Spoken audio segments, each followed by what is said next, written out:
네, 매주 월요일 이 시간은 우리 일상에서 일어날 수 있는 법률 사례를 쉽게 알아보는 시간, 법률 상담소 시간입니다. 법무법인 더정성 이동훈 변호사와 이야기 나눠보겠습니다. 안녕하세요. 네, 안녕하세요. 법무법인 더정성 이동훈 변호사입니다. 네, 변호사님 오늘 어떤 주제로 이야기 나눠볼까요?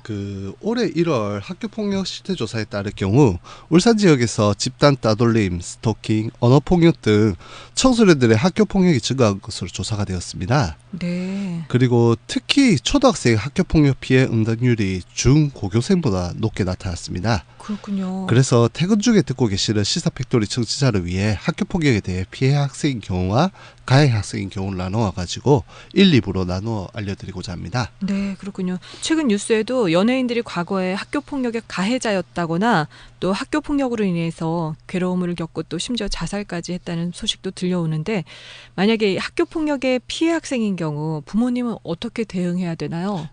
일단 학부모님들이 취해야 할 첫 번째 단계는 피해 파악과 수습입니다.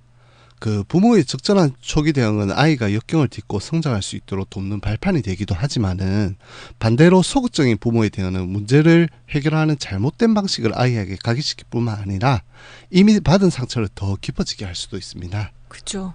근데 이런 사정을 다 알고 있는 부모라도 자녀의 피해 사실을 파악하는 데는 또 한계가 있어요. 그렇죠. 특히 또 요즘은 사이버 따돌림 등 뭐 가해 행위가 굉장히 교묘하잖아요. 네, 많이 교묘하죠. 예. 그래서 조부모님이나 부모가 아이로부터 이렇게 포착할 수 있는 학교폭력 피해의 징후를 잘 알 수가 없는데 어떻게 좀 알 수 있을까요? 아나운서님 말씀과 같이 사춘기를 앞뒀거나 사춘기를 맞은 자녀들과 학교 생활, 친구에 대해 자유롭게 대화를 나눌 수 있는 환경을 평소에 좀 만드는 게 중요합니다. 이러한 대화 속에서 자녀나 손자녀분들이 다른 친구 이야기하면서 누구를 싫어한다, 애들이 욕한다 등의 특정 이야기를 반복하거나, 네. 또 학교나 친구들 이야기를 회피하려는 태도를 보이거나, 특히 자신의 개성, 특성을 스스로 비하하거나 의미 없는 것으로 평가하는 이야기를 반복할 경우가 있습니다. 네. 이런 경우에는 좀 심층적으로 파악해 봐야 됩니다. 그렇군요. 만약에 자녀가 이런 징후를 보일 때 그냥 뭐 다 그렇다 이렇게 생각하면서 무신경하게 넘기거나, 또 아니면 지나치게 막 집착해가지고 질문을 하고 뭐 네가 잘못해서 그렇지 뭐 이렇게 아이들을 나무라잖아요. 그러면은 그렇죠. 아이들은 더 이상 뭐 대화하고 싶어하지 않을 테니까 조부모나 부모가 또 어떻게 좀 대응을 해야 될까요? 학교폭력 피해 상황을 파악하는 단계에서 부모의 섣부른 판단을 자녀에게 주입시키기보다는 아이 스스로 피해 상황을 돌이켜보고 문제를 정확하게 파악하는 방식을 알려주는 게 좋습니다. 어떤 식으로요? 그러니까 특히 아이가 말한 피해 사실 그 자체에 대해서 깊이 공감해주고, 네. 그리고 아이 스스로 피해 상황을 정리하도록 지지해주고, 또 학교폭력 문제가 아이의 특정 습관, 잘못된 표현에서 기인한 것이 아니다라는 거를, 그러한 인식을 그쵸. 공유해줘야 됩니다. 그렇구나. 뭐 네가 잘못해서 그렇지 이런 거. 네네네. 네가 습관이 나빠서 그렇다 이렇게 아이한테 자꾸 그렇게 기인을 그러니까 찾으면 안 되네요. 예를 들면은 너가 평소에 그렇게 하니까 음. 친구들이 그러지 않느냐, 네. 이런 이야기를 하는 것은 좀 안 좋습니다. 그렇군요. 학부모 입장에서는 학교 폭력 피해를 파악했다 하더라도요, 그 뒤에 뭐부터 해야 될지 이게 또 걱정이 앞서요. 그렇죠. 그리고 또 학부모가 좀 어떻게 취해야 되는지, 이 학부모부터가 좀 문제인데 어떻게 하면 되나요? 네, 예전과 달리 피해 학생 보호에 대한 경각심을 높이고 적절한 조치를 취할 수 있도록 학교폭력 예방법 및 대책에 관한 법률이 제정이 되었고, 네. 그리고 언론이나 교육 자료를 통해 가지고 학교폭력 발생 시에는 교사나 117에 신고하면 된다는 점은 널리 홍보가 되어 있긴 네, 합니다. 117. 네네. 네. 근데 학교에서는 학교폭력대책자치위원회, 일명 학폭위를 열고 심의와 결정이 있은 후에 조치를 취할 수 있다는 말을 들었는데, 그 전에 뭐 취할 수 있는 조치는 없는 건가요? 결론적으로 말하면은 학폭위 전에 취할 수 있는 긴급 보호 조치를 취할 수 있는 명문의 규정은 있습니다.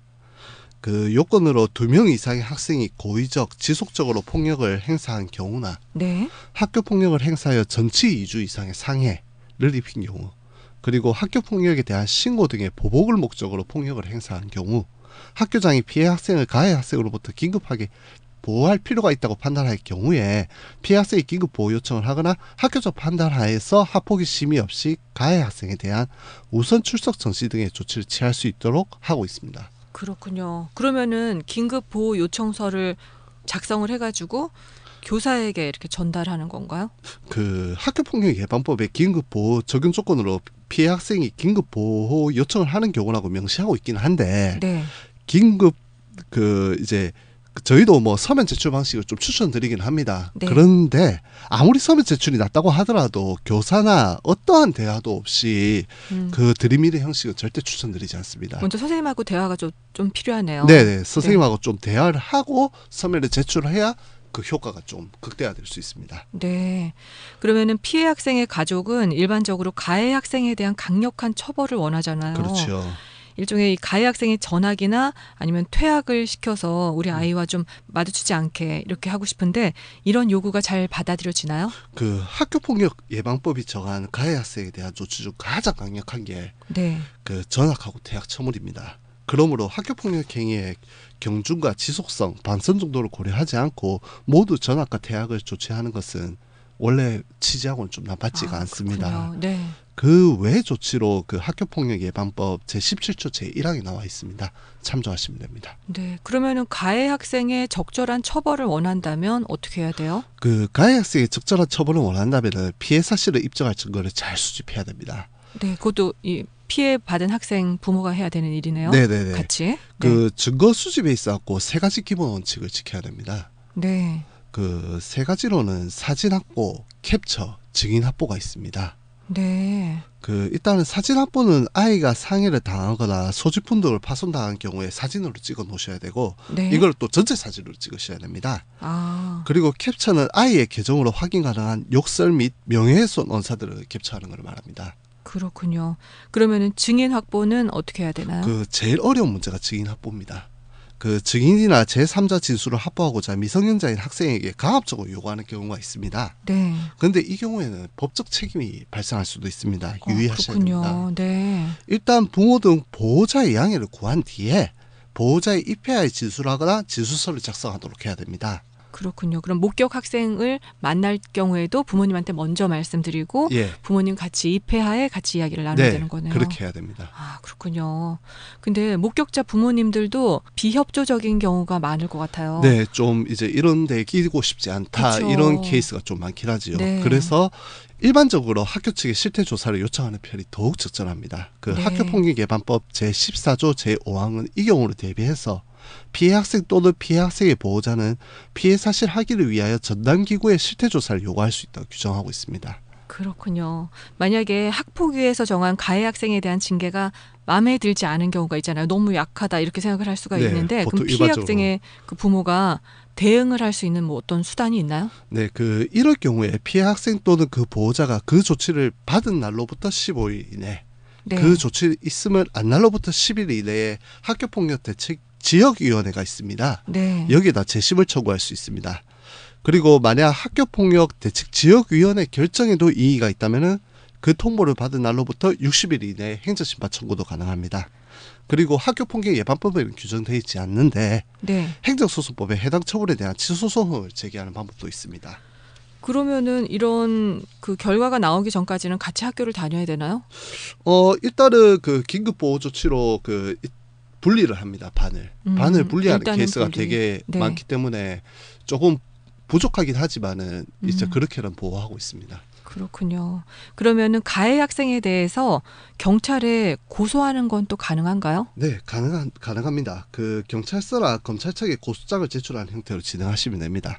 일단 고소장이 접수되면 피해자에 대한 참고인 조사 차원에서 피해 학생 및 보호자의 진술 조서를 작성하게 되는데 이 조서는 가해 학생 처벌의 근거가 되기도 합니다. 이렇게 고소를 하면은 가해 학생 경찰 조사를 받고 가정법원에 송치되고 이런 절차를 거쳐가지고 법정에 서기 때문에 가장 강력한 절차입니다. 네. 그래서 저희는 학폭위와 병행 진행하는 걸 추천드리기도 합니다.